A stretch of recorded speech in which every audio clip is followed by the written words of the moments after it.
How to reinstall an app without losing data. Reinstalling an app without losing your data depends on what type of phone you're using and whether the app stores data locally or in the cloud. If you are reinstalling the app to fix issues, try this first and no data will be deleted. Open Settings and look for the option Apps. Inside Apps, look for the app that you are trying to reinstall. Open the app and select the option Storage under the section Usage.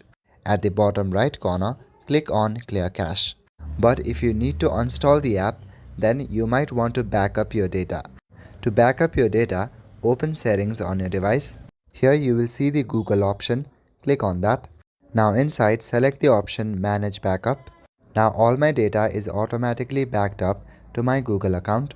Under Backup Details, you can click on Other Device Data. Here, as you can see, apps and app data is included, so you can go ahead and back up your data. If you are still confused on whether this will work or not, then you can even manually try to save your data on an external SD card.